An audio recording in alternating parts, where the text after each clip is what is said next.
तो दोस्तों आइए डबल इंटीग्रेशन सॉल्व करने का नेक्स्ट कॉन्सेप्ट सीखते हैं, चेंज ऑफ वेरिएबल। हम इसका यूज कहाँ करते हैं, आइए पहले उसको जानते हैं। अगर आपको डबल इंटीग्रेशन दिया गया है सॉल्व करने के लिए, ध्यान देना, सपोज करिए आपको जो है ये डबल इंटीग्रल दिया गया है, ठीक है,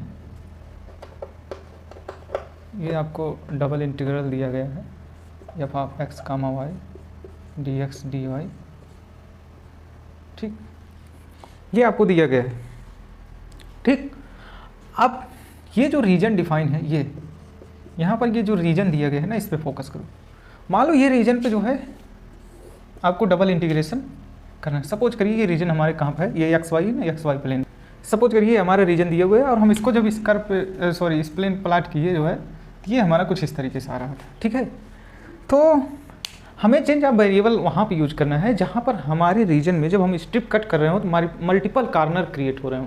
कहने का क्या मतलब है, चाहे हम हॉरिजॉन्टल स्ट्रिप कट करें चाहे वर्टिकल कट करें, हमारे स्ट्रिप को कई सारे कॉर्नर से मुकाबला करना पड़ रहा हो, मतलब फेस करना पड़ रहा हो। उस सिचुएशन में हम क्या करेंगे, चेंज ऑफ वेरिएबल का यूज करेंगे, चेंज ऑफ वेरिएबल वाले मेथड का यूज करेंगे, ठीक है।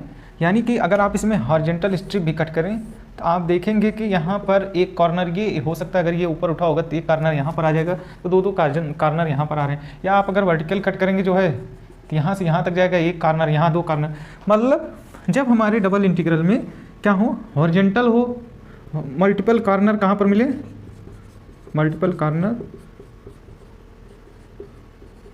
चाहे आप वर्टिकल कट करें चाहे हॉरिजॉन्टल कट करें, अगर सब में जो है मल्टीपल कॉर्नर आ रहे हैं, ठीक है,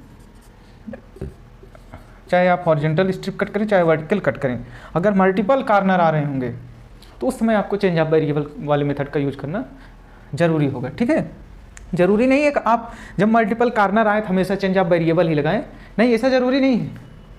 आप सीधे भी इंटीग्रेशन सॉल्व कर सकते हैं। आप इतने रीजन में एक स्ट्रिप कट करिए, इतने में एक, इतने में एक, कहीं थोड़ा लेंदी प्रोसेस होगा, आप सॉल्व कर लेंगे, लेकिन नहीं, हमारे पास समय बहुत कम होता है। इसलिए जब आप देखें कि हॉरिजॉन्टल स्ट्रिप कट कर रहे हो उस समय भी मल्टीपल कॉर्नर आ रहे हो, वर्टिकल कट करें तब भी मल्टीपल कॉर्नर आ रहे हो, तो उस समय ऐसे सिचुएशन में आपको चेंज ऑफ वेरिएबल का यूज करना चाहिए ताकि हमारा क्वेश्चन जो है आसानी से सॉल्व हो जाए, ठीक है। तो आइए देखते हैं कैसे हम चेंज ऑफ वेरिएबल मेथड को लगाएंगे। तो आप क्या करिए, वेट, तो देखते हैं इसको कैसे हम लोग चेंज करेंगे। ध्यान देना यहाँ पर, आप क्या करिए कि x को जो है किसी फंक्शन ऑफ u से रिप्लेस कर दीजिए, y को किसी फंक्शन ऑफ v से रिप्लेस कर दीजिए, ठीक। एंड जो ये dx dy है इसको आप जो है जैकोबियन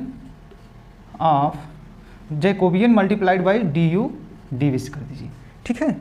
ये आपका क्वेश्चन सॉल्व हो जाएगा। ध्यान देना यहाँ पर आप इस इंटीग्रेशन को किससे रिप्लेस कर रहे हैं, u comma function of u comma v से। तो अगर ये रीजन r है तो जब आप इनको इन चीज़ों से रिप्लेस कर दोगे तो मान लो ये कोई रीजन r1 बन जाएगा और ये फंक्शन ऑफ x की जगह क्या लिख रहे हो, phi one of u comma phi two of v into Jacobian du dv, ठीक। अब ये जैकोबियन क्या है इसके बारे में हम चर्चा अभी कर लेते हैं, ठीक है। ये जैकोबियन जो यहाँ पर लिखा गया है हम इसके बारे में चर्चा कर लेते हैं, ठीक है। तो आप इतना कर देंगे जो है तो आपका ये इंटीग्रेशन आसानी से सॉल्व हो जाएगा। तो आइए जैकोबियन के बारे में थोड़ा देख लेते हैं, ठीक है। तो आइए यहाँ पर जो आपको जैकोबियन दिख रहा है ना, ये कुछ है नहीं, ध्यान देना, ये क्या है, partial derivative of x comma y with respect to u comma v, ठीक है। ये क्या है, partial derivative of x comma y with respect to u comma v, ठीक है। तो ध्यान देना, इसको आप कैसे सॉल्व करेंगे, आप सीधे पार्शियल डेरिवेटिव लेंगे x का एक बार u के रिस्पेक्ट में, फिर ऐसे ही जाएंगे, फिर x का एक बार v के रिस्पेक्ट में, किसके रिस्पेक्ट में, v के, ठीक है। फिर आप पार्शियल डेरिवेटिव लेंगे y का एक बार u के रिस्पेक्ट में, फिर आप पार्शियल डेरिवेटिव लेंगे y का एक बार v के रिस्पेक्ट। इसका जो रिजल्ट आएगा वही आप यहाँ पर जैकोबियन में, ये हमारा जो रिजल्ट आएगा ना ये जैकोबियन का होगा। ध्यान देना, ये मार जैकोबियन का नहीं, जैकोबियन का होगा। लेकिन जब हम जैकोबियन वैल्यू यहाँ पुट करेंगे तो मॉड लगा देंगे, ठीक है। और एक रिलेशन होता है क्या, j इंटू जे डैश बराबर 1, ठीक। ये जे डैश क्या होता है हम इनके बारे में भी बात कर लेते हैं।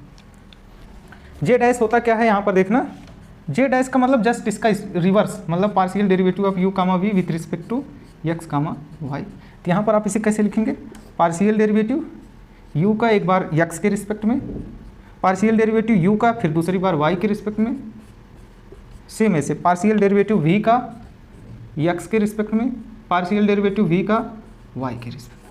अब आप जब दोनों को j इंटू जे डैश करेंगे ना तो 1 के बराबर आएगा। तो इससे क्या है ना, कभी कभार हमें जो है u कामा v जो दिया होगा वो, बल्कि अगर हम x y का u कामा v के रिस्पेक्ट में जैकोबियन फाइंड करें, इससे आसान होगा कि u कामा v का x y के रिस्पेक्ट में फाइंड कर लें और इस रिलेशन से हम j की वैल्यू निकाल लेंगे और मॉड j लगाकर उसमें पुट कर देंगे। ठीक है, तो ये हमारा जैकोबियन है। जब भी आप जैकोबियन की वैल्यू रखेंगे उसमें मॉड लगा कर रखना है। ठीक है, हाँ, कैसे हमें पता चलेगा कि कब हमें यहाँ पर चेंज ऑफ वेरिएबल लगाने हैं कि नहीं लगाने हैं? क्वेश्चन देखकर ही पता चल जाएगा।